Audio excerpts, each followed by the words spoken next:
모르면 손해, 알아두면 이득. 한 주간의 경제 뉴스 중에 알짜배기만 뽑아드립니다. 경제 시그널 조현선입니다.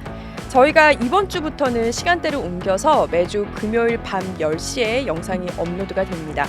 이 나른한 금요일 밤부터 주말 사이에 쉬시면서 다음 주 나의 돈을 어떻게 투자해야 하는지 함께 분석해 보시기 바랍니다. 네, 오늘 장 마감부터 짚어보겠습니다. SK증권 영업부 금융센터 조성우 부장 전화 연결되어 있습니다. 안녕하세요. 네, 안녕하세요. 네, 바로 질문 드리겠습니다. 오늘 네. 코스피가 종일 마이너스였는데도 반도체주는 또 종일 괜찮더라고요. 예, 그렇습니다. 오늘은 거두절미하고 반도체 날이라고 할 수가 있는데요. 사실 많은 투자자분들 아침에 좀 걱정하셨을 거예요. 나스닥이 또 급락을 하는 바람에 맞아요. 오늘 시장 많이 걱정을 하셨는데 이 K 증시를 반도체가 구해내는 모습이었죠. 네. 코스피 물론 하락 마감을 했지만 약보합선에서 잘 버텼고요. 그리고 코스닥은 이 반도체 급등에 힘입어서 지수가 꽤 큰 폭으로 상승을 했고요. 그 배경을 본다면은요, 역시 일단은 그 다음 주에 있을 엔비디아의 GTC 2025에 대한 기대감이 역시 좀 반도체 쪽의 투자 심리에 좀 불을 지핀 것 같아요. 네. 특히나 이제 오늘 같은 경우에는 반도체가 고루 강한 모습이었는데, 특히나 이제 전공정이나 반도체 설계 등이 더 강한 모습을 보였고요. 이 배경 역시도 일단 기본적으로는 엔비디아의 그 GTC 2025에 대한 기대감이 있는 상황에서 네. 최근에 이제 디램 가격과 낸드 플래시 가격이 올라오고 있거든요. 네. 그러니까 이제 이런 부분들이 또 직접적으로 수혜를 받을 수 있는 그런 섹터들이 또 훨씬 더 좋은 흐름을 좀 보였죠. 그러다 보니까 이제 지금 현재 사실 글로벌 지금 금융시장이 이 트럼프 미국 대통령의 이 언행에 굉장히 민감한 상황 아니겠습니까? 네, 그렇죠. 예, 변동성이 굉장히 큰 상황인데요. 그래도 우리 K 증시는 역시 좀 반도체가 있기 때문에 뉴욕 증시가 좀 급락을 하더라도 마치 급세어라 금수나 같은 노래 있지 않습니까? 네. 굉장히 좀 굳센 모습을 좀 보여주고 있는데, 하지만 하나 좀 아쉬운 장면이 있긴 합니다. 뭐가 있을까요? 이를테면 네. 반도체가 전체적으로 좋은데 여러분들 그런데 왜 얘는 안 움직일까 하는 종목 하나 있죠. 바로 삼성전자잖아요. 그렇죠. 네. 예, 최근에 반도체 시세는 중소형주 중심의 좀 시세이기 때문에 네. 코스닥에는 좀 지수적인 영향을 좀 줄 수 있지만 역시 좀 코스피 시장 전체를 견인하는 쪽에 대해서는 아직은 좀 아쉬운 부분이 있거든요. 네. 그러니까 결국에 이제 최근에 우리 시장을 구해내고 있는 이 반도체 랠리가 화령 점정을 찍으려면 역시 삼성전자가 돌아와야 된다라는 전제가 좀 필요할 것 같아요. 근데 물론 희망적인 요인들은 많이 있습니다. 일단 최근에 엔비디아의 그 HBM3 퀄 테스트 통과가 임박했다는 관측 다 아실 겁니다. 네. 엔비디아 기술진이 얼마 전에 또 천안 공장을 방문했다라는 그런 보도도 있었고요. 네. 그리고 이번에야말로 정말 3전 4기인지 4전 5기인지 모르겠는데요. 일단 테스트를 통과한다면 그동안 좀 삼성전자에게는 통곡의 벽으로 여겨졌던 6만 전자를 돌파해서 우리 K 증시 전반을 좀 이끌어갈 수 있지 않을까, 이런 기대감을 가져볼 수가 있겠습니다. 최근에 미국 증시가 급격하게 좀 흔들리는 가운데에서도요, 우리 K 증시가 선전하면서 이런 얘기가 있어요. 작년에는 국장 탈출은 지능순이라는 그런 유행어가 있었거든요. 맞아요. 네. 최근에는 이제 미국장이 조정받고 우리 시장이 좀 잘 버티니까 지금 말이 바뀌었습니다. 지금은 미장 탈출은 지능순이라는 이야기가 있는데요. 이 이야기가 올해 내내 좀 회자되었으면 좋겠고요. 그리고 그런 어떤 기대감의 중심에는 역시 좀 K 반도체가 있고, 이제 왕의 귀환 삼성전자가 본 모습을 보여준다면 바로 좀 우리 시장은 좀 추세를 잡을 것으로 좀 보고 있어요. 시장에 이런저런 좀 많은 업종들이 있고 최근에 이런저런 노이즈가 많이 있지만 역시 우리 K 증시에는 반도체가 그 중심에 있는 것 같습니다. 알겠습니다. 새로운 또 반가운 소식이 기다려지는데 마지막으로 그러면 다음 주에 주목해야 할 이슈나 종목 어떤 게 좀 있을까요? 그러면? 예, 일단 오늘 한 주 금요일 마무리 좀 괜찮았다고 보고 있는데 또 다음 주 이벤트를 보면 조금 또 머리가 아플 수 있습니다. 뭐가 있어요? 네. 가볍게 볼 것들이 하나도 없어요. 다들 하나하나가 증시 영향이 큰 이슈들인데요.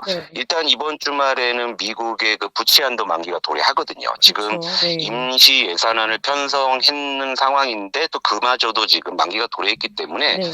이 부분에 대한 좀 예산 통과 여부 좀 중요할 것 같은데 일단 뭐 하원은 통과했지만 상원에서는 이제 민주당에서 좀 반발을 하는 상황이기 때문에 네. 만약에 이게 기한 내 연장이 안 되면은 연방 정부의 이제 셧다운이 이루어지는데요. 이걸 이제 다른 말로 얘기하면 부도입니다. 부도. 그런데 네. 이게 부도라고 하니까 뭐 미국이 부도나 해가지고 많은 분들이 되게 겁을 먹으시는데 예전에도 이런 사례들이 몇 번 있었고 네. 그럴 때 뭐 잠시 이제 시장이 뭐 출렁였기는 했지만 다시 또 이제 예산안이 증액이 되면서 다시 이제 안정을 찾는 모습이었기 때문에 만약에 이 이슈로 시장이 좀 출렁인다면 그건 좀 저가 매수의 기회가 되지 않을까 이렇게 좀 생각을 하고 있고요. 네. 그리고 시장에 지금 트럼프 리스크는 지금 상수로 자리를 잡고 있는 부분이기 때문에 이런 부분들은 단기간에 좀 해소되기가 쉽지 않다라고 보고 다음 주 정도에는 우리나라도 지금 큰 정치 이벤트가 하나 좀 기다리고 있잖아요. 네, 이 그렇죠. 부분도 좀 시장의 영향력이 좀 굉장히 큰 이슈이기 때문에 관련 어떤 동향을 좀 네. 주목해 볼 필요가 있고 시장 자체의 좀 제도적인 이슈로는 네. 이달 말에 이제 공매도가 전면 재개가 될 예정에 있지 그렇죠. 않습니까? 네.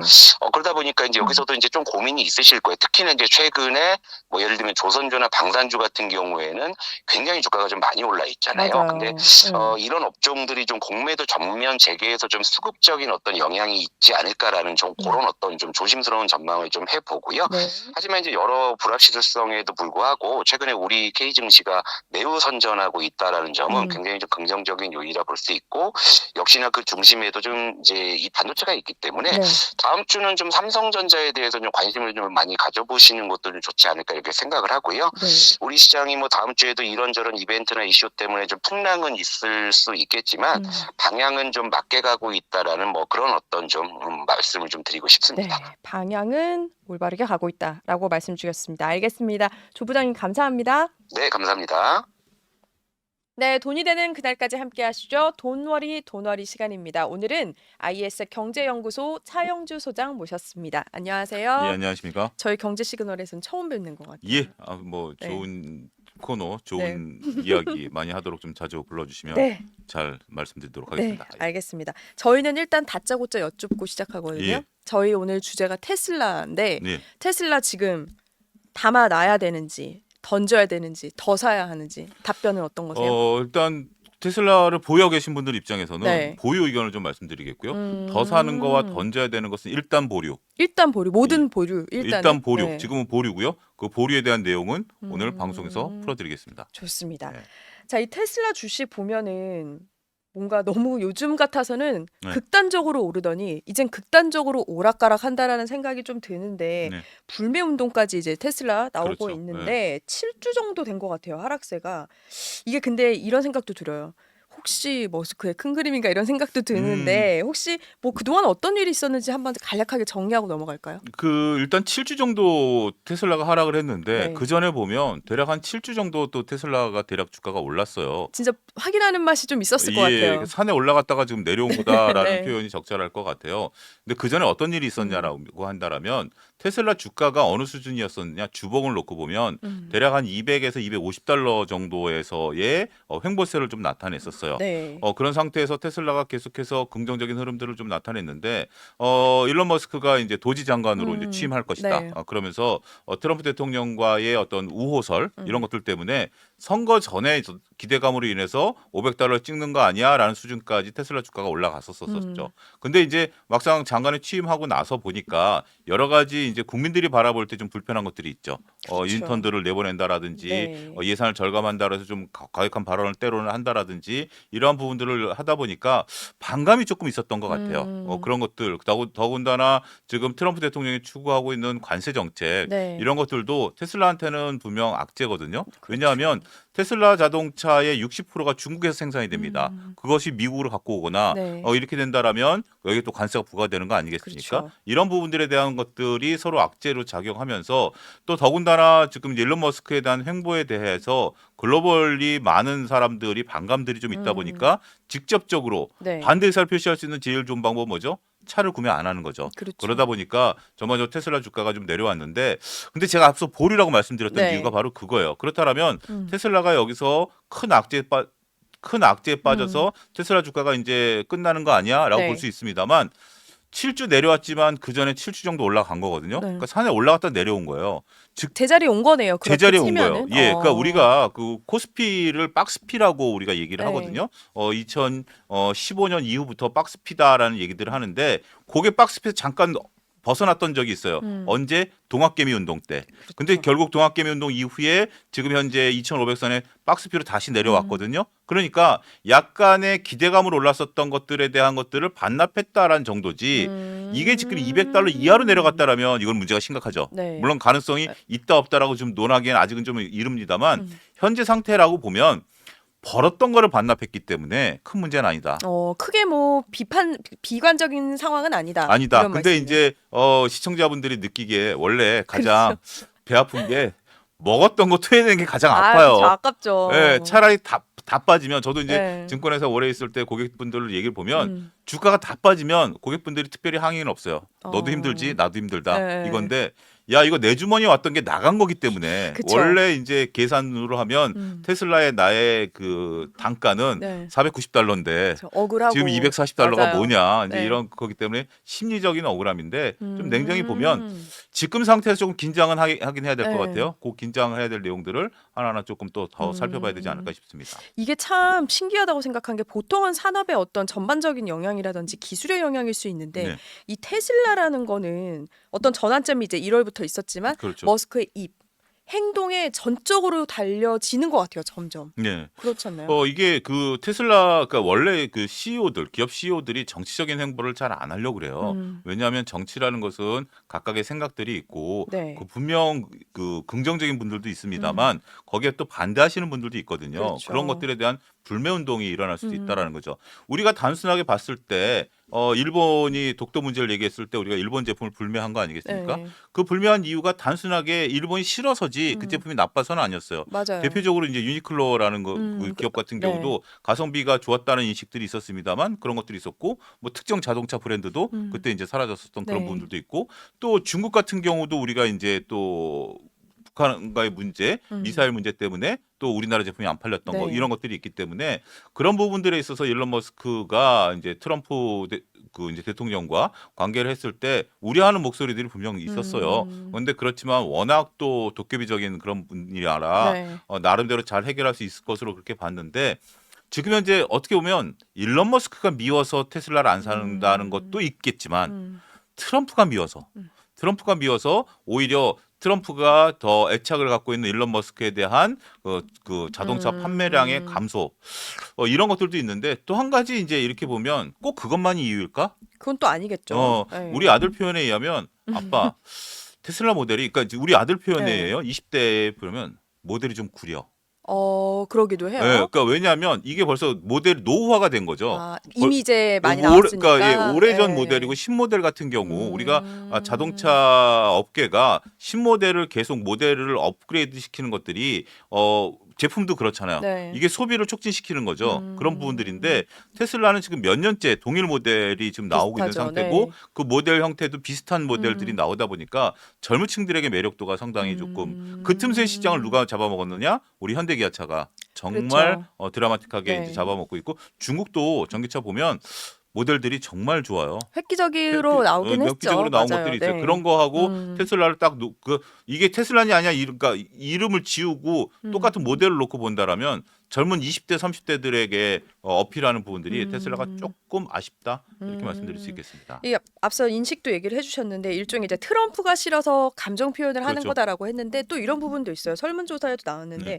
머스크의 정치 활동이 너무 싫어하는 층이 있는데 네. 소장님은 개인적으로 정치 활동 어떻게 보세요? 머스크의 정치 활동. 그게 이제 그 누군가 반감 사는 정책이다라면 물론 이제 트럼프가 하고자 하는 것이 꼭 그 모두를 적대적으로 만든다라는 건 아니죠. 네. 트럼프는 어떻게 보면 이 경영자 입장에서 보면 미국이란 나라를 위대한 나라로 이끌려고 하는 거가 있어요. 네. 그래서 지금 이제 그 공화당이 승리하는 네. 많은 이제 미국 사람들이 찍는데 이제 그런 부분들을 했는데 음. 근데 이제 미국민들과 다른 나라 사람들이 보는 시각은 좀 다른 것 같아요. 미국민들이 볼 때는 찍어줬는데 야 이렇게 물가가 올라 관세로 인해서 그쵸. 내가 이제 소비를 해야 되는 게 좀 늘어나고 있어. 물론 이제 달걀은 조류 인플레니까 또 뭐 우리가 논의를 친다 하더라도 이 관세 부과 문제가 단순한 문제가 아니에요. 음. 캐나다, 멕시코에서 우리가 25%씩 관세를 부과한다라면 어떤 하나의 재화에 대해서 물리는 게 아니라 자동차를 만들 때 한 대 자동차를 만들 때 각종 제품들이 캐나다, 멕시코 국경을 5번 정도 넘나들어야 그렇죠. 되거든요. 네. 그렇게 되면 그때마다 25%씩 관세가 부과되면 이건 자동차 한 대에 관세 25% 부과랑은 차원이 다른 거죠. 그렇죠. 그러면 단순하게 얘기했을 때 바비 인형, 그 조카들한테 바비 인형 네. 하나 사줄 때 그게 평균 가격이 한 $20 정도 한다랍니다. 음. 근데 지금 중국에 대해서 관세 부과를 하면 그게 $31로 올라간다는 거예요. 음. 50%더 줘야 되는 거예요. 그럼 네. 억울한 거죠. 네. 소비자 입장에서는. 또 다른 나라 입장에서는 원래 이제 그 리카르도의 자유무역 제도 이후에 서로 비교 우위론에 따라서 무역을 자유롭게 해왔고 이런 것들이 서로 간의 경제 안정에 도움이 됐었는데 네. 이제는 거기에 대해서 상호관세라는 새로운 용어까지 만들면서 상호관세라는 건 잠깐 말씀드리면 부가가치세라든지 보조금까지 관세 영역으로 넣는 네. 거예요. 뭐 이런 부분들을 하면서 서로 간에 이런 부분들이 되니까 다른 나라들조차도 우리가 이제 1기 때 어떤 일이 벌어졌는지 한번 보게 된다라면 미국 그 월마트 매장에서 화장실 휴지가 사라졌었어요. 네. 그게 이제 수입이 안 되다 보니까 그리고 펄프가 안 되다 보니까 네. 우리나라는 어떤 일이 있었냐? 중국에 요소수가 있었죠. 음. 또 그러다 보니까 인도네시아가 다 흔들었어요. 그 글로벌 닭값이 또 올라갔어요. 네. 뭐 이런 식이 되면서 서로 무역 장벽을 나누다 보니까 이제 트럼프에 대한 반감. 근데 트럼프에 대한 반감을 표현하는 것은 선거 끝났잖아요. 그렇죠. 그리고 이제 상하이안 선거도 당분간 없잖아요. 그러면 우회적으로 거기를 좀 때리는 모습들이 지금 나타나고 있는 건데 일단 지금 트럼프 정책은 트럼프 대통령도 얘기했다시피 지금 과도기라는 거죠. 얼마 전에 언급을 했죠. 얘기했죠. 과도기라는 부분들인데 과도기를 견딜 수 있는 사람과 못 견디는 사람의 차이가 있죠. 그러니까 네. 보조금 정책은 가장 빠른 효과적인 정책이었습니다만 트럼프는 결국은 중장기적으로 보조금 안 쓰고 네. 관세 정책을 통해서 리쇼어링 정책, 그러니까 다른 나라에 나가 있는 그 공장이라든지 다른 나라 기업들이 미국으로 들어오는 정책들을 펼치려고 하는 거기 때문에 네. 좀 기다려라라는 건데 당장 뭐 오늘 먹고 살기 힘든 입장에서는 그 기다림이 쉽지는 않다라는 그렇죠. 것들로 볼 수 있고 그런 반감들이 어떻게 보면 테슬라로 좀 응축된 게 아니겠나 네. 이렇게 좀 정리가 되겠습니다. 그러면 이쯤에서 아까 맨 처음에 말씀 팁을 주셨던 네. 테슬라. 네. 그럼 일단 가지고 있는 사람 말고는 아무것도 하지 말라는 말씀이셨는데 왜 그런 건지 진짜 좀 자세히 말씀해 주세요. 일단 지금 뭐 주가 상황을 놓고 본다라면 주가가 이제 고점에서 좀 가파르게 내려왔어요. 네. 가파르게 내려올 때는 우리가 이제 물리의 운동 법칙을 놓으면 공이 뚝 떨어지면 바로 리바운드를 하거나 아니면 통통통통통 뛰면서 옆으로 횡보하는 모습들을 좀 보여줘야 다음에 네. 그러니까 작용과 반작용이 그렇죠. 일어나는 거 아니겠습니까? 근데 테슬라 공이 뚝 떨어졌다 올라가려면 테슬라가 지금 판매량이 어마어마하게 지금 늘어나고 있고 테슬라에 대한 그 소비자들의 선호도가 변하지 않은 상태에서 단지 트럼프가 미워서 일론 머스크가 미워서 떨어졌다라고 하면 반작용이 바로 나타날 수 있겠죠. 그렇겠죠. V자 반등이 네. 나타날 수 있겠죠. 하지만 지금 중국에서 테슬라가 지금 잘 안 팔리고 있는 네. 중국 같은 경우가 현재 지금 테슬라의 어떻게 보면 중요한 매출처인데 안 되고 있다라면 V자 반등이 나타날 가능성은 현재로서는 별로 없죠. 그러면 어렵다. 공이 딱 나왔다 텅텅텅텅텅 하면서 옆으로 기는 이 물리적인 부분들이 있어야 되겠죠. 이게 지금 보합선이 나타내는 게 그래서 $200가 깨지면 안 되고 약간의 지금 $240지만 $200까지 네. 범퍼라는 걸 좀 둔 상태에서 횡보하다 보면 여기서 테슬라가 새로운 모멘텀 물론 뭐 트위터라든지 뭐 X라든지 아니면 인공위성이라든지 뭐 이런 것들이 있지만 그건 돈을 쏟아붓는 사업이지 그게 지금 현재 새로운 모멘텀은 안 그렇죠. 되거든요. 근데 테슬라를 좋아하시는 분들이 많은 분들이 얘기하는 게 FSD에 대한 어떤 수입원이에요. 네. FSD라는 자율주행 프로그램에 대한 수익원이 좋은 건 사실이에요.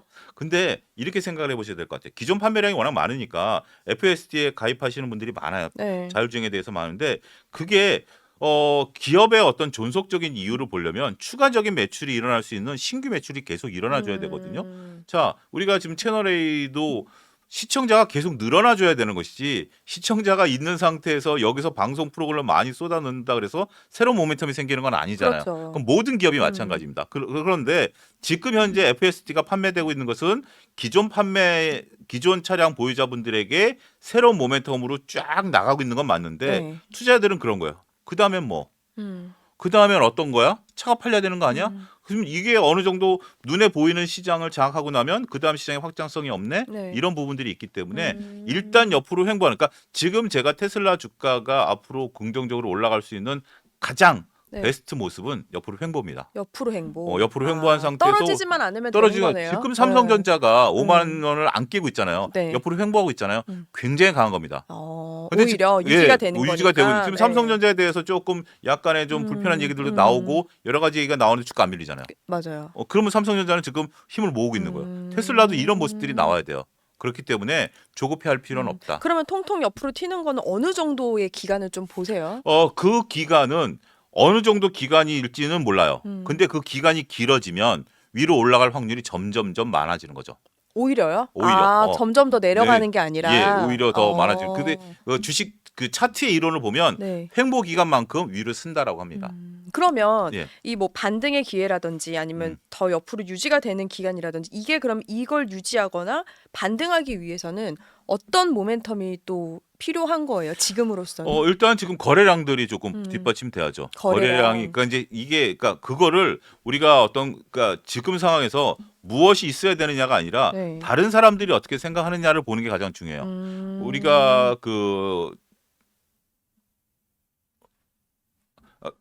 그 미국 네. 그 사람이 쓴 주식 투자의 지혜를 보면 예측을 예측하지 말라라는 게 있거든요. 그러니까 테슬라를 좋아하시는 분들 입장에서 보면 난 테슬라를 좋아해. 이 사람들이 왜 팔지? 테슬라는 올라갈 거야라고 보는데 다른 사람들이 보는 것을 차트로 녹여내는 게 네. 중요하거든요. 네. 차트가 유용할 때가 언제냐면 저는 이제 펀드멘탈에 이제 집중을 하지만 네. 차트를 볼 때가 어떤 때냐면 유명한 기업은 차트를 봅니다. 왜냐하면 그냥 뭐 저만 알고 있는 네. 기업을 차트를 보면 몰라요. 근데 네. 테슬라, 애플, 엔비디아, 삼성전자에 대해서 주식 투자하는 사람이 모르는 사람들이 있을까요? 없죠. 없죠. 그러면 그 모든 것들이 내가 모르는 특별한 뉴스가 있을까요? 네, 없죠. 없죠. 그러면 그게 다 네. 테슬라 주가에 녹아 들어가 있다는 거죠. 그러면 지금은 테슬라를 갖고 있는 사람들 입장에서 보면 불안하니까 파는 거예요. 네, 이게 그쵸. 기관이 됐던 뭐가 됐던 그런 것들이 파는 게 멈춰지고 옆으로 횡보하는 모습이 나와야지 어떤 조건이 생겼을 때 횡보할 수 있느냐라고 본다라면 가장 큰 거는 자동차 판매량의 증가죠. 판매량이 증가고 투자자들의 인식의 변화 네. 이런 것들이 거래량과 함께 수반이 되면서 밀려야 된다, 옆으로 횡보해야 된다라는 거죠. 저는 이 부분도 한 가지 좀 말씀드리고 싶어요. 그러한 지금 이제 테슬라에 대한 어떤 이런 것들에 대해서 네. 트럼프 대통령이 이례적으로 차를 구매했잖아요. 네. 내가 이제 그래서 확 올라갔잖아요. 그 그래서 한 순간은. 3% 네. 올라갔다가 다시 또 다시 떨어졌는데 떨어졌죠. 네. 이거를 그러면 그 트럼프가 그 차를 샀으니까 테슬라가 긍정적이다라고 봐야 되는데 저는 오히려 역설적으로 그만큼 테슬라의 위기를 보여주는 사건이다라고 봐요. 오히려요? 네. 아. 그러니까 대통령이 사줘야 될 정도로 그렇게 대통령이 해석할 수 있구나. 사줘야 될 정도로 지금 이 상황이 지금 일론 머스크의 입지가 조금 많이 위축이 네. 돼 있는 상태구나. 그게 약간 오늘 반영됐을 수도 있겠네요. 그렇죠. 그거 사람들이 지금 처음에는 그냥 그 대통령이 빨간색 그 테슬라를 사줬으니까 긍정적이다라고 봤는데 굳이 그 백악관에서 역대 어떤 대통령도 안 했던 행사를 했다? 그만큼 입지가 그리고 그 전에도 트럼프 대통령이 회의할 때 보면 네. 딱 앉아가지고 자 일론 머스크를 싫어하시는 분들은 나가세요라고 얘기했다라는 것은 그만큼 그를 싫어하는 사람 거기 누가 손들고 나가겠어요. 그렇죠. 그만큼 그를에 대한 반감이 있다라는 반증으로 봐야 되죠. 또 저로 그렇게 해석이 될 수 있네요. 그렇죠. 우리는 그 인사이트를 봐야죠. 그냥 있는 표면에 대한 것들을 보는 것이 아니라 인사이트를 놓고 보면 네. 트럼프 대통령 그렇죠. 트럼프 대통령이 사줘야 될 정도로 입지가 좀 약화돼 있고 트럼프 대통령이 사줬는데도 판매량 주가가 못 올랐다. 이거는 트럼프에 대한 어떤 우리가 그 반감을 드러낼 수 있는 그래 네가 사줬어? 네. 근데 난 주가 더 끌어내릴래. 이런 것들이 현재로서는 조금 네. 상황인데 근데 테슬라 같은 경우 다음 주가 또 저는 관건이 될 것으로 보는 게 오늘 미국의 선물 옵션 동시 만기일이에요. 네. 만기일이다 보니까 한국 같은 경우는 어제가 이제 만기일이었죠. 그렇죠. 사실 만기일이다 보니까 그거 지나고 나면 조금 다음 주부터 반등세 저는 이제 국내 시장 같은 경우 삼성전자 반등세가 나올 것이라고 보지만 테슬라도 반등세가 좀 나타날 가능성도 그래요? 있어요. 그렇게 돼서 그런 분위기만 좀 잡아간다라면 네. 220달러에서 240달러 정도의 분위기만 잡아간다라면 4월 정도 지나면 뭔가 좀 새로운 모멘텀이 생길 수 있지 않을까. 그때 새로운 모멘텀이 안 생긴다라면 시간 더 멀어질 수 있다. 그렇군요. 이렇게 봐야 되겠다. 그러면 사실 이게 지금 테슬라만 문제였으면 상관이 없는데 네. 테슬라만으로도 복합적이지만 미국 전반의 복합적인 이유 때문에 미국 주식이 계속 하락세예요. 사실상 거의 한 달 정도 그리고 나스닥 4% 빠지고 이런 게 굉장히 오랜만에 네, 본 그렇죠. 느낌이었는데 이게 사실은 M7이라고 하죠. 네. 이게 기술 빅테크 기술이 세면은 그 뉴욕 증시를 받쳐줬는데 이런 상호작용이 희미해진다라는 생각이 들었거든요. 지금 투심을 좀 바꿀 수 있는 요소는 어떤 게 필요할까요? 미장에 있어서. 미장에 있어서 지금 매도가 나오는 것들이 꼭 그 비관적인 매도라기보다는 네. 어떻게 보면 행복한 매도를 하시는 분들도 있어요. 그래요. 차익 실현하는 거죠.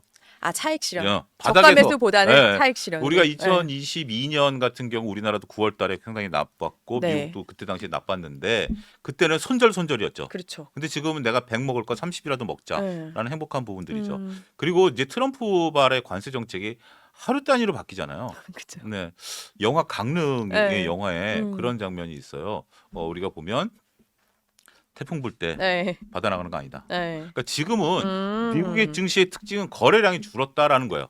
제일 두드러졌죠. 네, 그게 네. 다행이에요. 오히려 오히려요? 거래량이 아, 없기 아. 때문에 팔자가 우세하고 사자가 없는 거예요. 음. 그럼 툭 밀리는 거죠. 네. 근데 이게 분위기가 반전되면 사자가 들어올 수 있는 거고 지금은 관세 정책을 보자라는 거니까 네. 지금 빠지는 거에 대해서 저는 그렇게 특별히 우려하지는 않습니다. 그래요. 물론 이제 그걸 통해서 금리가 변하는 것에 대한 부분들인데 네. 일단 원래 그 트럼프 대통령 취임한 이후에 밀월 기간이라고 그러잖아요. 네, 그렇죠. 밀월 기간에 다들 좋은데 밀월 기간에 지금 부부싸움이 난 거예요. 부부싸움이 의외죠. 부부싸움이 나니까 싸움이 날 때는 일단 옆선 관망해야 되잖아요. 네. 그러니까 지금 상황에서는 네. M7이 떨어지는 게 미장을 탈출할 기회다. 저는 그렇게 보지는 않습니다. 그러면은 음. 이게 지금 미장 관점에 대해서 지금 연초니까요. 아직 분석이 엄청 많아요. 네. 그래도 어차피 오를 거다. 아니면 미미할 거다. 국장을 가면 이게 다양한 의견이 네. 있는데 장기적으로 그리고 단기적으로 전망을 각각 어떻게 하세요? 원래 우리가 짜장면 먹을 때는 짬뽕 먹고 싶고 짬뽕 먹을 때는 짜장면 먹고 싶잖아요. 그래서 짬짜면이 있죠. 근데 짬짜면 시키면 별로 그렇게 효용성이 높지가 그리고 않잖아요. 맛있지 않아요. 맛있지 또 느낌이 않아요. 맛있지 그렇죠. 않아요. 그래서 우리 국장 하다 보면 미장 가고 싶고 미장 하다 보면 맞아요, 국장 가고 싶어요. 사실, 네. 근데 그냥 하나 정하셔서 짜장면을 주고 드시던 짬뽕을 드시던 해야지. 유지를 해놔라. 네, 유지를 해야지. 지금 내가 짜장면 먹고 있는데 저 짬뽕이 해물도 좀 많이 들었고 맛있어 보인다. 거기 가보면 그렇게 생각한 만큼 그렇게 지금 하는 것도 아니고. 그럼 지금 시장은 뺐다 넣었다 할 필요는 없는 그리고 걸로 그 보시는 뺐다 거네요? 넣었다라고 하는 것이 네. 사전적으로 결정이 나야 되는데 미장이 떨어지기 전에 결정이 나야 되는데 사후적으로 결정이 난 그쵸. 거예요. 미장이 떨어지고 국장이 올라가다 보니까 이제 바꿔야 되는 거 아니야? 이거는 사후적으로 결정 난 그렇죠. 거죠. 왜냐면 더 그럴까봐 빼는 거잖아요. 그렇죠. 이게 우리가 오해하고 네. 있는 것 중에 하나가 이제 사전적으로 그렇게 하는 마치 행동하는 것처럼 보이지만 네. 저는 거기에 대해서는 현실적으로 개인 투자자들이 하기 어렵다라는 거. 그다음에 예를 들어서 뭐 주가 빠지면 방어주로 가야 된다. 저는 그 논리도 쉽게 우리가 샀다 팔았다를 이게 쉽지가 않으니까 네. 지금 오히려 미장에 관심 있으신 분들이 조금 손해가 있거나 하는 분들은 오히려 이럴 때 미국장에 있어서의 내가 갖고 있는 종목, 내가 보고 있는 종목의 펀더멘탈 점검을 네. 좀 하시고 대비를 하셔야 돼. 현금을 마련하시고. 근데 국내장을 하셨던 분들은 그동안 소멸당했었던 것들이 있잖아요. 근데 저는 3월 31일 공매도 재개 이후에 네. 롱숏 펀드에 따른 외국인 자금이 들어올 거라서 보니까 여기서 수익 내면 돼요. 여기서 수익 내고 또 미장 올라갈 땐 잠깐 쉬고 네. 이렇게 좀 해야지 있는 거 다 먹으려고 들었다가는 우리가 이소부화에 있잖아요. 네. 주머니 이 손만 놓으면 모두가 해피한데 이걸 꽉 잡고 있기 때문에 다 죽는 거 못 아니겠습니까? 나요, 근데 못 나오고 사실. 근데 그쵸. 그 마음에 약간의 여유를 저희 방송을 보시는 분들은 좀 가셨으면 좋겠다 이렇게 말씀드리겠습니다. 그럼 마지막으로 짧게 예. 여쭤보자면 어쨌든 지금은 크게 흔들리는 거는 좋지 않다라는 네. 걸로 해석이 돼요. 그렇다면 종목이 좀 달라져야 될까요? 올해는? 올해 같은 경우는 여전히 인공지능에 대한 부분들 놓치시면 안 되고요. 하이닉스 꼭 포함하셔야 되고 인공지능. 엔비디아 꼭 포함하셔야 되고 네. 이런 부분 말씀드리겠고 저는 삼성전자 희망의 트리거를 좀 말씀드리고 싶어요. 그러니까 계속 저희 앞서도 얘기가 네, 됐었는데 삼성전자 같은 경우 이제 그 뭐 다른 증권회사에서도 얘기를 했었습니다만 삼성전자가 2024년에 그렇게 외국인들이 줄곧 매도세를 나왔던 것이 역사상 처음이에요. 왜? 공매도가 금지됐었기 때문에 롱숏 펀드가 못 들어왔던 거기 그게 또 때문에 전환이 될 수 있겠군요. 전환이 되는 거예요. 그래서 보통 이제 삼성전자가 갖고 있는 것이 네. 두 가지 의미잖아요. 본질적인 펀드멘탈, 그 다음에 한국물에 대한 것들인데 네. 본질적인 펀드멘탈은 지금 조금 우리가 애매해요. 하지만 한국물을 그동안 롱숏 펀드들이 못 샀어요. 네. 근데 그들이 들어오려면 뭘 사야 되죠? 삼성전자 사야죠. 삼성전자. 더군다나 환율이 1,450원이에요. 여기서 원화 강세로 이루어지게 된다면 두 마리 토끼를 다 잡는 거죠.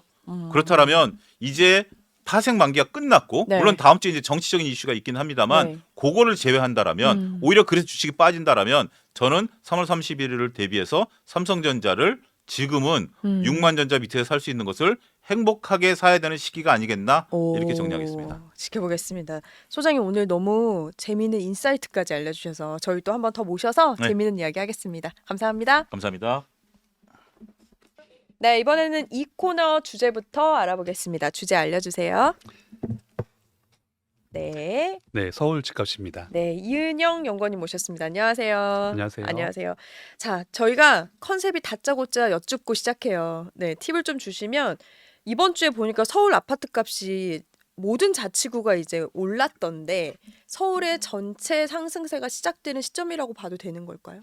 네, 어느 정도 자연스러운 시장 회복이라고 볼 수 있습니다. 시장 회복이요. 네. 네. 그런데 이런 경우에는 단순하게 네. 뭐 지금부터 출발이다 이런 것들이 아니라 주요 지역을 중심으로 먼저 가격이 오르고 네. 그 다음에 좀 더 시간을 길게 두고 서울의 주변 지역까지 네. 이런 추세가 같이 퍼져나가게 됩니다. 그러니까 서울 안에서도 네. 주요 지역이 있는 거고 서울 안에 바깥 지역이 있는 겁니다. 그럼 당연한 증상이다 이렇게 해석이 되는데 네, 맞습니다. 지난주만 해도 일부 자치구에서 마이너스가 좀 있기는 했거든요. 부동산원 자료에 보면은. 근데 이번에는 이제 마이너스가 없어요. 이 배경에는 뭐가 있나요? 그러면. 사실 그렇게 단기 시점을 가지고 그러니까 한 주나 두 주 정도를 가지고서 네. 뭐 플러스다 마이너스나 이렇게 논하는 건 의미가 없습니다. 왜냐하면 그래요? 어차피 이런 네. 변동률은 최종적으로는 연간 변동률을 보는 겁니다. 근데 저희는 또 그런 거에 엄청 또 예민하잖아요. 네, 맞습니다. 네. 그 앞에 이제 연간 변동률 나오기 전에는 짧게 끊어서 보는 겁니다. 네. 그 때문에 이번에는 서울의 전주가 플러스가 됐을 수 있겠지만은 뭐 다음 주나 다다음 주에는 이제 일부 구들에서는 또 변동이 나올 수도 있고 네. 이런 겁니다. 하지만 전반적인 추세로 본다면은 네. 그때 한창 뭐 얘기했었던 뭐 폭락론이나 그렇죠. 이런 것들은 네. 그렇게 현실화될 가능성이 높지 않다고 볼 수 있습니다. 그러면 조금 지역을 좀 좁혀서 얘기를 해보자면 예상대로 토지거래 허가구역 해제가 되니까 곧바로 뭐 잠실, 삼성, 대치, 청담이죠. 이게 집값이 뭐 하루하루 다르게 오르고 있는데 이게 송파 같은 경우가 가장 높기도 했잖아요. 이 상승률이 높은데 이게 최고가가 확장이 되는 분위기인데 실제로 그 아파트 현장에서도 그래요. 어떠세요? 좀 들어보신 게 있으실까요? 네, 실제로 호가 자체가 많이 음. 오르는 거죠. 음. 그러니까 토지거래 허가제라고 하는 것은 기본적으로 주택을 사기 어렵게 만드는 겁니다. 네. 그러니까 이게 뭐냐면은 음. 이제 원래대로 자유롭게 사고 팔고 하다 보면 네. 그 와중에서 가격이 막 변할 겁니다. 네. 그런데 이 거래를 어렵게 만들어 버리면 당연하게 거래 건수가 줄면서 그렇겠죠. 가격 변동도 줄어들 가능성이 높죠. 네. 그리고 이게 수년 전에는 어느 정도까지 심하게 음. 들어갔냐면 이제 서울 안에 네. 그 토지거래 허가제가 걸린 주요 지역에 누군가 집을 산다고 한다면은 해당 구청에 내가 왜 거기 집을 사서 살아야 되는지를 아, 그쵸. 네, 네. 설명을 해야 되거나 증빙을 해야 되는 예, 정도까지 예. 규제가 들어갔습니다. 그러니까 당연하게 이런 규제가 해소가 되면 네. 자연스럽게 토지거래 허가제가 걸리지 않은 주변 지역들 네. 여기와 함께 비교해서 가격이 맞춰가는 게 맞는 겁니다. 요 몇 주를 보면은 뭔가 참았던 게 터지는 것처럼 진짜 그 호가가 막 파바바박 터지고 있는데 서울시에서 또 안 되면 또 해제 다시 검토를 한다라고 했는데 지금 사실 이 가격 상승을 보면 좀 과도한 면도 없지 않아 있기는 하잖아요. 일부 지역이지만. 근데 이게 다시 한번 카드를 꺼낸다면 또 워워시킬 수 있는 카드가 될까요? 솔직히 그렇게 의미는 없을 겁니다. 그래요. 그러니까 토지거래 허가제는 일단 가격을 네. 억누르는 겁니다. 거래를 억제하는 거죠. 네. 그러니까 다시 한번 적용을 한다면 똑같이 억누를 수는 있을 겁니다. 그런데 이런 경우에는 항상 따라붙는 질문이 나타나게 됩니다. 네. 그럼 언제까지 억누를 건데 이렇게 네. 되는 거죠. 그럼 기다릴 수 있는 기간을 달라는 거네요, 결국에는. 그렇죠. 네. 그러니까 어차피 가격을 인위적으로 음. 영원히 억누를 수 없다면은 해제했다가 바로 적용한다면은 이건 큰 의미가 없는 겁니다. 네. 사람들은 어차피 저게 풀리면 또 오를 거다 이 생각을 할 거니까요. 그렇죠. 그러면은 집값이 이제 오르는 걸 좀 살펴보면은 사실 강남, 송파 뭐 이런 데서만 올랐다가 뭐 마포도 당연히 포함이 되겠는데 이번 계기로 인해서 이게 다른 동네, 그러니까 진짜 뭐 강남, 이른바 마포 많은 다른 데로 상승세가 퍼지는 신호탄으로 해석을 해도 되는 걸까요? 이 시점이 어떻게 보세요? 아닙니다. 시간은 좀 그건 걸릴 아니에요. 겁니다. 시간이 걸릴 거다. 네. 그러니까 최근에 발표된 게 공시 가격이 발표가 네. 됐었죠. 네, 그렇죠. 그런데 이번에도 보게 되면 이제 많이 오른 구가 있고 적게 오른 구가 있습니다. 그렇죠. 그런데 이 양상이 사실은 작년에 똑같았어요. 네. 작년에도 많이 오른 곳이 있고 조금 오른 곳이 있어서 네. 평균이 그렇게 높게 안 나타난 거였던 아. 거지. 그러니까 뭐 두 네. 자릿수에 가깝게 오른 것들도 있었습니다. 네. 올해는 두 자릿수 상승률 넘은 데들이 막 있는 거고요. 때문에 이번에 가격이 많이 오르니까 서울 전체가 오를 것이다 이렇게 네. 보기는 어려워요. 그리고 이제 집값에 관련된 것들이 사실 한 가지만 가지고 얘기하지는 않습니다. 그렇죠. 그렇게 간단한 죄송합니다. 네. 그렇게 간단한 얘기라고 음. 한다면은 만약에 A라는 요인이 해소가 되면 네. 가격이 오른다 이렇게 볼 수가 음. 있겠죠. 그렇지만 현실에서는 지금 이슈가 되는 제도들 말고도 네. 대출 규제도 있고 네. 금리도 있고 음. 또 계절적 요인 같은 것도 있습니다. 네. 그 때문에 단순하게 지금 가격이 올랐으니까 앞으로는 상승 랠리다 이런 식으로 볼 수는 없습니다. 시간이 걸릴 겁니다. 그럼 시간은 더 걸리고 사실 지금 이제 핫한 지역에서는 또 상급지로 가려고 하는 것 때문에 더 거래량도 많고 호가도 더 많아지는 거잖아요. 그러면 그게 확대되는 기간 동안에 여기는 더 심화될 수도 있겠네요. 기본적으로 서울에서는 상급지에 대한 수요가 명확합니다. 네. 그러니까 그 상급지라고 하는 것들이 다른 것들이 아니라 인프라가 잘 갖춰진 곳들이에요. 네. 그 인프라가 네. 이제 눈에 보이는 물리적인 인프라도 있을 거고 흔히 사람들이 민도라고 부르는 네. 뭐 소프트한 인프라도 있을 겁니다. 그렇죠. 그러니까 이런 인프라가 잘 갖춰진 곳들이 있고 여기에 바로 인접한 곳들이 있습니다. 네. 그래서 만약 송파에서 음. 안쪽으로 들어가시려고 하는 분들이 있다면 여기는 인프라가 잘 갖춰진 곳에 인접한 곳에서 네. 잘된 곳으로 가시는 수요죠. 음. 그래서 지역을 이렇게 한정해서 본다면은 네. 이런 지역에서는 가격의 상승이 음. 좀 더 빨리 나타날 수 있는 겁니다. 그런데 서울 자체가 25개 자치구가 네. 있는 넓은 지역이기 때문에 네. 서울 전체로 가지고 얘기를 한다면은 외곽 지역까지 가격 상승으로 연결되는데 시간이 좀 더 많이 걸릴 거라는 네, 얘기가 네. 되는 겁니다. 이게 매매가나 어떤 그 집값의 호가가 계속 이렇게 되다 보면 자연스럽게 나오는 게 이제 전세 시장도 같이 흔들리잖아요. 보니까 강남이나 일부 지역에서는 이미 전세를 내놨다가 다시 걷어들이고 월세로 전환하고 이런 경우가 많은데 이제 이게 더 심해지겠죠? 지금의 추세라면은 앞으로. 사실은 지역마다 좀 음, 달라질 수 음. 있습니다. 그러니까 월세든 전세든 임대 가격은 네. 기본적으로 매매 가격에 연동이 됩니다. 네. 그러니까 집값이 100이라고 한다면은 이쪽 동네에서는 한 60 정도가 임대 시세다 이렇게 볼 수가 있는 거예요. 그런데 어떤 시점에서 네. 가격이 오르기 시작한다면은 그러니까 100이던 매매 가격이 120, 150이 된다고 한다면은 자연스럽게 임대 가격도 오르는 겁니다. 네. 그래서 이 임대 가격을 전세금을 올려받았을 때 음. 사람들이 들어온다면 그대로 적용이 되는 거고요. 음. 만약에 목돈이 좀 많이 들어가기 때문에 네. 좀 월세로 바꿀 여지가 있다라고 네. 한다면은 전환도 할 수가 있는 겁니다. 음. 그런데 이건 기본적으로 매매 가격의 변동이 큰 지역에서 발생을 하는 거고요. 네. 반대로 매매 가격의 변동이 크지 않거나 떨어지는 지역이 있다고 한다면은 임대료도 오히려 동결되거나 떨어질 거니까 이런 데서는 큰 문제가 되지 않습니다. 네.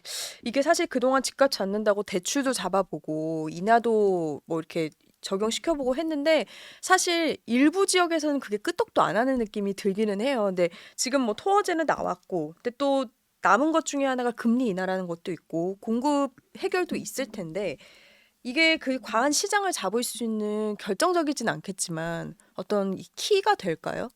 일각에서는 금리 인하나 음. 또는 주택을 많이 공급하는 것도 어떤 방법이 될 수 있다고 얘기를 하긴 합니다. 네. 그런데 금리 인하 같은 것은 결국에는 사람들이 돈을 대출했을 때 부담을 좀 줄여주는 거죠. 이러니까 금리 인하를 통해서 네. 돈을 더 많이 조달을 하고 그걸로 집을 사겠다는 분들이 많아지게 되는데 네. 이분들의 수요가 특정 지역에 몰린다. 이렇게 되면 사실은 그 그렇죠. 지역에서는 집값을 내리는 효과는 별로 없는 겁니다. 네. 그래서 이것보다 좀 더 긍정적인 방법은 어쨌든 사람들이 많이 선호하는 곳에 가능한 집을 많이 공급하게 된다면은 그 정도 수요에 맞춰서 집값을 집값이 오르는 걸 막지 못할 겁니다. 그런 지역에서는. 하지만 그렇지 않았다고 하면 10이 올랐을 집값을 네. 5만 오를 수 있는 정도. 아, 이 정도는 정도를 영향을 미칠 수 있을 조정할 수 겁니다. 있다. 아, 그러면은 연구원님 서울 집값 그냥 장기적으로 단기적으로 어떻게 좀 전망을 하세요 앞으로? 사실 최근 몇 년간을 보게 되면 이제 2022년도에 미국 기준금리가 갑자기 올랐었죠. 네. 그러니까 그 여파가 사실 미쳤습니다. 음. 그 당시에 내용을 보게 되면 미국에서 기준금리가 오르는데 네. 얼마까지 더 올릴지도 모르고 충분히 올릴 거다라는 내용이기 때문에 네. 사람들이 무서워서 집을 못 샀습니다. 네. 사업자분들도 주택 사업을 못 하게 됐던 거죠. 그런데 이것이 1년, 2년 지나면서 어느 정도 해소가 됐습니다. 네. 기준금리의 상단도 정해졌었고 음. 그리고 작년에는 금리가 내리기까지 했죠. 음. 자, 이렇게 되면 사람들이 집을 사더라도 네. 좀 더 미래를 예상할 수가 있고 음. 사업자들도 마찬가지가 되는 겁니다. 네. 그 결과로 나타난 것이 바로 작년 상반기에 나타났던 서울 집값의 반등이었습니다. 사실 집값이 올랐다기보다는 네. 크게 내려갔던 가격들이 음. 많이 반등하는 것 정도로 음. 봐야 되겠죠. 음. 하지만 여기에 대해서 작년 하반기에 다시 대출 규제 같은 것들이 들어갔습니다. 네. 그래서 잠시 또 거래가 억눌렸다가 올해에 넘어와서 네. 또 거래가 늘어나기 시작한 음. 거죠. 자, 이런 부분들을 감안한다면 분명히 서울에 있는 주택에 대한 수요는 똑같은 겁니다. 네. 그러니까 어떤 규제를 강하거나 외부 요인의 변동이 있다고 음. 해서 서울 주택에 대한 수요가 줄어들거나 없어지는 건 아니란 뜻입니다. 이렇게 되면 어떤 지역에서 공급할 수 있는 주택의 규모 네. 그리고 사람들의 선호는 늘 한정되어 있기 음. 때문에 그러니까 방향성이 정해져 네, 있거나 물량이 정해져 있는 거죠. 이렇기 때문에 서울 집값은 시간을 두고 어느 정도 오를 거라고 보는 게 맞습니다. 하지만 이제 많은 분들이 네. 이제 전 정부 때 겪었던 경험들이 있으셔서 맞아요. 집값이 오른다라고 하면 급등을 생각합니다. 뭐 2배, 3배 이렇게 되는 이미 것들. 너무 경험을 했고 봐가지고 그렇죠. 맞습니다. 네. 그런데 전 정부 때 시기는 지금하고 좀 차이가 있는 것이 좀 더 오래전에 네. 그러니까 2007년, 8년 요 무렵에 서프라임 여파가 좀 있었습니다. 네. 그리고 그 이후에 음. 집값이 폭락한다는 주장들이 음. 우리 사회에 좀 많이 받아들여졌습니다. 그랬죠. 네. 그래서 뭐 앞으로 집값 폭락할 건데 집을 왜 사냐? 전세를 살아야지. 이런 주장들이 따지면 거의 10년 가깝게 지속이 되던 네, 네. 상태에서 집값이 오르기 시작한 겁니다. 이러니까 2배도 될 수 있고 3배까지도 갈 수 있는 그렇죠. 거죠. 그런데 지금은 어떻냐? 그렇다. 지금 시점에서는 뭐 아무리 길게 봐도 2022년도에 기준금리 미국 기준금리 급등 네. 그때부터만 변동 상황을 봐야 되기 때문에 지금부터 뭐 서울 집값이 꾸준히 오를 거라고 하더라도 전 정부 때 우리가 겪었던 그런 식의 네. 급등은 힘들 겁니다. 다만 전체적인 방향성으로는 네. 꾸준히 오를 것이라고 보는 게 맞습니다. 맞고. 그리고 이걸 저희가 쉽게 생각할 수 있는 것이 신문 기사 많이 보시면은 뭐 올해, 작년, 재작년 우리가 익히 보았던 것이 신축 아파트를 짓는데 정비 사업장에서 네. 공사비가 급등했다라는 급등. 걸 네. 볼 수가 있습니다. 그 얘기는 새로 집을 만드는 비용들, 그러니까 기존의 집을 교체할 때 재조달 비용이 달라지는 거고, 그리고 여기에는 자연스럽게 그간의 인플레이션도 반영이 되어 있는 네. 겁니다. 이런 부분들을 감안하면 지금의 집값 수준이 네. 적어도 사람들의 수요가 있는 곳에서는 어느 정도 고정된다고 보기보다는 좀 오르는 것이 맞다라고 보는 게 더 적절합니다. 아, 그럼 이제 이렇게 집값이 올랐다라는 지표들 중에 하나가 사실 아까 말씀 주셨던 공시 가격도 있을 텐데요. 서울이 이번에 서울만 이제 7% 넘게 올랐는데 이게 사실 공시 가격은 계속 오름세지 않았어요? 그 아까 말씀하신 대로 평균이 다를 뿐이지 그간 그러지 않았나요? 계속 그러진 않았습니다. 그래요? 그러니까 서울의 공시 가격을 보더라도 2023년도에는 좀 하락폭이 컸습니다. 23년도 그렇죠. 아, 그러니까 그때 그렇네요. 기준금리 네. 이런 그렇네요. 시끄러울 때였죠. 네네. 그때 하락폭이 워낙 컸기 때문에 지금 시점에서 2년 연속으로 네. 공시 가격이 크게 올랐다는 것은 음. 사실 새로운 내용은 아닙니다. 왜냐하면 공시 가격이라는 것은 이제 적어도 전년도에 네. 뭐 거래 가격이나 기타 이런 것들을 반영을 해서 발표하는 것이기 때문에 우리가 이미 알고 있던 거죠. 어떤 그래도 지역은 오랜만에 많이 올랐다. 상승률을 느끼는 것 같기는 해요. 그래서 그런지. 그건 그렇습니다. 그러니까 1년에 한 번 이렇게 집계해서 한 번씩 그렇죠. 보여주는 거죠. 이렇게 되면 집값이 오른 건 맞는데 네. 이제 그 내부에서도 뭐 많이 오른 것들을 보게 되면은 좀 오를 만한 것이 올랐다. 이런 느낌이 그러는 거예요? 들죠. 이번에 공시 가격 왜 탑10이 있기도 했고 원빌리라는 곳이 이제 또 처음으로 들어가기도 했는데 근데 이게 좋은 집, 비싼 집, 뭐 사고 싶죠. 누구나 사고 싶고 좋은데 입지 좋은 곳에 살고 싶은데 보유세를 사실 무시할 수 없는 부분인 것 같아요. 보유세도 원베일리만 해도 보니까 480만 원이나 올랐던데 강남 같은 경우는 40%가 올랐고 네. 이게 마냥 집을 산다는 것만 봐도 안 되는 것 같기는 해요. 계획을 짤 때. 어떠세요? 사실 그 내용은 이제 집을 사시는 분들이 어느 정도 금액대의 음. 집을 사시느냐에 따라서 물론 그렇기는 하겠죠. 달라집니다. 네, 그렇긴 하죠. 그래서 그래서 지금 이제 예시를 드신 음. 곳들은 좀 약간 좀, 어나더 레벨이긴 금액이 좀 한데 많이 비싼 그쵸. 곳들이고요. 그렇지 않은 곳에서도 근데 사실 강남이라면 무조건 지금 또 비싸잖아요. 네, 맞습니다. 음. 네, 그렇지만 이제 집이 강남만 있는 건 아니기 때문에 물론 그렇죠. 서울 전역에 다 네네. 있기 때문에 이제 개개인들이 어느 정도 집을 사시는 규모에 음. 따라서 좀 보유세 부담이 좀 달라지게 됩니다. 네. 하지만 저 개인적으로는 뭐 과거부터 네. 조금 우려했던 것들은 음. 이제 그러니까 이제 저희가 예전에는 이렇게 익히 보던 것들이었죠. 그러니까 서울에서 좀 중심 지역들에 네. 이제 예전에 있던 뭐 5층 주공 아파트들 이제 이런 것들을 재건축해서 네. 새 아파트가 됐더니 가격이 많이 올랐다 이런 음. 것들이 있었습니다. 네. 그런데 사실 그 당시에도 그런 저층 노후 아파트에 사시던 음. 분들 중에 적지 않은 수는 네. 사실은 그냥 그 직장이 뭐 근처였다든가 이제 이런 식으로 해서 많이 계시던 분들이 많습니다. 그렇죠. 그러니까 이런 분들은 그 아파트가 재건축을 해서 음. 고가 아파트가 됐다고 하더라도 음. 그 집, 그러니까 집이라고 하는 자산 가치가 높아진 거지 네. 뭐 본인의 직업이나 소득이 그만큼 몇 배가 된 건 아닙니다. 그러니까 이런 분들 같은 경우에는 그러니까 이제 그러니까 네. 과거에는 음. 이제 본인이 열심히 자산을 축적하거나 아니면 이렇게 운이 좋으신 그렇죠. 경우에 그런 고가 아파트에 거주하실 수가 음. 있으셨어요. 네. 그런데 어느 순간부터 음. 이제 아파트의 가격이 높아지면 그만큼의 보유세를 많이 내야 네. 된다라고 하게 되니까 이제 소득이 많지 않으신 분들 음. 같은 경우에는 사실은 그렇게 좋은 집이 어떻게 생기셨다고 하더라도 유지하시기가 부담이 되는 어렵습니다. 거죠. 돈을 내야 되니까 또. 예. 그렇죠. 이렇게 되면 만약에 시간이 이런 식으로 오래 지속이 되게 음. 되면 그러니까 그 어디 사시는지 그 지역만 얘기하더라도 이 사람은 자산이 많고 수입이 많겠구나.